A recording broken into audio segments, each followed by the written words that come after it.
Hey, what is up, everyone? This is Zach, aka Keats39 here, bringing you another Thursday night showdown. We're back to gross games. This is not going to be a fun one to watch. I believe it's like a 38-point total. Um, yeah, it's going to be one of those defense kicker slates, and we all know how much I hate this. So, going to go ahead and get right into this. I'll start with Carson Wentz. Um, I think he's the best player on the slate, despite he's been thrown under the bus by his own coach, Ron Rivera, for how bad he's been. Um, but bad in real life does not necessarily mean bad in fantasy. Like he turns the ball over and he takes sacks. Those don't really kill you in fantasy. Like you'll see two interceptions, 33 points. This interception, 32. Interception 26. Like I'm not that worried about Carson Wentz. I don't think there's a higher floor play. I don't think there's a higher ceiling play here. So I'll probably have him in every lineup I make tonight. And I'm stacking them with both Curtis Samuel and Terry McLaurin. I think that they're both very, very strong plays. Obviously, the preferred one is Curtis Samuel, has the 800 discount, plays like that Debo Samuel role where he's going to get manufactured touches, whether it's on handoffs, whether it's on screen passes. He gets all those, where Terry McLaurin's just on the outside beating his guy normally one-on-ones, and whether or not Carson Wentz can get him the ball. Another reason why I just love Carson Wentz is, so if you look at it, he's really good against these bad defenses, really bad against these defenses that are good and generate pressure, which has always kind of been a thing for Carson Wentz. He takes a lot of sacks. He's definitely, he might even be the most, but I don't remember 100%, but he's up there for most sacks taken in the last couple of years. So it makes little sense, and I'm not scared of him getting sacked against the Chicago Bears. So I'm also kind of confused about the Bears on -1. I do think the Redskins are definitely a better team and have the way better. They're just matched up better. So I'm personally going to be taking or I keep saying Redskins. I'll be taking the Commander side of bets for sure. Yeah, love both those receivers too. Gibson pretty much unplayable. If you want to take a shot on GPP for like a milli maker, don't think it's the worst idea. But when you look at his snap counts, he's only going to play this 30%, and this is when they're trailing last game. Like I think that this number could come up for Brian Robinson, but he's going to come in and get like screen passes, wheel routes. Like they're going to want him to get the ball when he's in. Just he's not going to play that much in. 8.6 is crazy on the slate for his price. As far as these two go, I think McKissick, if you want to build like a Bears winning lineup, like Montgomery captain or something like that, I think McKissick comes and play there. Other than that, I don't think you can play him at 6.4. The price is just way too high. I just don't really see the floor ceiling combo at 6.4. Yeah. On to Diamond Brown. Had two very, very monster plays last week, a 75-yard touchdown and a 30-yard touchdown. I believe he's expected to play from what I've seen on Twitter. I just don't love the price. I think he's a fine play because they're going to play three receivers. But I think he's more built for like the slot role, and Cam Sims is built more for like the outside role that they need for replacing Jahan Dotson. And that would both make sense on these snap counts, like Sims 60%, Diamond Brown 32%. I don't know when his injury occurred, so that could have something to do with the snap count. But I do believe that Cam Sims is just built better for the outside role. Don't really like either of them. Like I like Diamond Brown a little more. Like he has the draft capital, and he's a little better of an athlete than Cam Sims. And I don't know if I've ever seen college dominators and target shares that low. So yeah, like I do like Diamond Brown more as a player. However, the 3K discount or whatever it is, what is it, 5K and 1.4. So yeah, I do prefer Kimson's over him for that reason. But yeah, don't really love either, but they are in play. I'm not going to talk long about the kicker and defense, but they're both very in play here.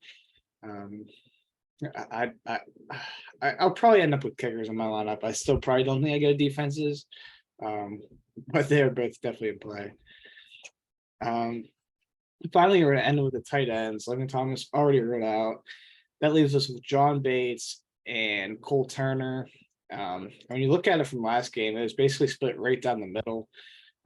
Cole Turner was getting more of the passing down things, which makes sense when you compare the two profiles. John Bates, very much your prototypical run blocking tight end, never has been a good receiver, never will be a good receiver. Could catch a 1 yard tight end or touchdown, obviously. Whereas Cole Turner is built more like we saw 80% college dominator. Not some great athlete. However, is a little bit better of an athlete. But yeah, he just has like the more than that natural instinct as a pass catcher. So for that reason, for the same reason I take Cam Sims over Dimey Brown, I take Cole Turner over John Bates, where you get the 3K discount.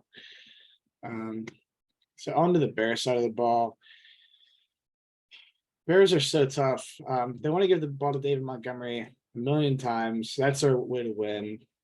The Reds are, I keep doing it. The Commanders' run defense is fine, not great, not bad. So I do think he's fine. Plus, he does offer you the pass catching in the limited amount that they pass. I do prefer Justin Fields though over him. I just think that his rushing combination, and I do expect him to be trying in this game, as I said before, so that does help. While neither is like that exciting, I do prefer Fields. Fields does take away from Montgomery and the fact that when they get in the red zone, he will run it. Yeah, does he have a rushing touchdown this year? He has one. Yeah, the one against Green Bay. Yeah, it's tough. I do think that they want to keep playing Khalil Herbert some at least. He's been fairly good every time he gets a chance. I do love David Montgomery. I do think he's a better running back, but I just don't. I think it should be like a 65-35 split. So I wouldn't be surprised if it ends up with that. Can't play Herbert at that price. Darnell Mooney, he's a tough one. They get you the 5 or 6 targets. He made that like last week. He had to really work to get his 7.2. He had an incredible one-handed catch that for like 40 yards or something. I don't think he's going to be very high end, which does make me like have a decent amount of interest here. Yeah, but I can't say it confidently as much as it stinks. Like I Darnell Mooney as a player is awesome. But yeah, like I definitely prefer both Washington guys over him. Yeah, I don't have much Bears interest. Cole Kmet is fine, but he's gonna have to score. Yeah, like I prefer the kickers over him. Equinemius, I prefer the kickers over him, but you can play him in GPPs for pray for a long touchdown. Yeah, so like where I like to go for the Bears, I would rather just go get Cairo Santos and then one of these two. That's what I think the play is for cash type lineups. Velus Jones is in play. He only played 3 snaps last game. He did score. Definitely possible that he gets his snap count bumped up. You look at the receivers. Yeah, like Dante Pettis has been literally just out there running routes doing nothing. He's obviously not a good blocker. He literally has 1 catch on the year. It was like a game-winning touchdown against San Fran. But yeah, it's only a matter of time until